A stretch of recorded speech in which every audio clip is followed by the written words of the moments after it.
Hey, ek glo dit gaan met jou goed. Baie welkom by vanoggend se Inspireer. Nou, Psalm 27 vers 14 sê, vertrou op die Here, wees sterk en hou goeie moed. Ja, vertrou op die Here. Nou, om te wag is moeilik. Niemand hou daarvan om te wag nie. Ons hou van nou.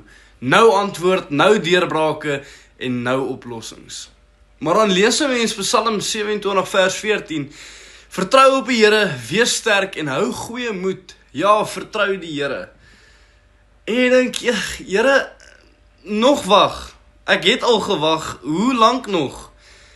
Nou, Dawid skryf hierdie woorde op 'n plek van onsekerheid en ek wil amper sê vrees. Hy's moeg, hy voel alleen en hy bid. En dan voel dit net asof niks verander nie. Maar hy sê nog steeds, vertrou die Here. Nie omdat dit maklik is nie, maar omdat hy geweet het wie hy vertrou. Nou, dis die verskil.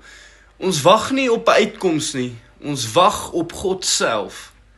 En soms dan, die wag is nie 'n straf nie, dis voorbereiding. God gebruik daai tyd om jou hart reg te kry vir wat hy nog beplan. Hy bou jou geloof, jou geduld, jou karakter. So moenie net dink dat God het vergeet van jou nie. Hy is besig, ek beloof jou dit. Jy sien dit dalk net nie nou nie. Maar hy werk. Hou aan bid, hou aan glo en hou aan wag.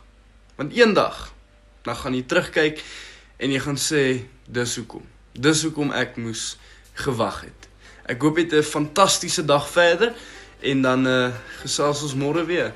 Cheers!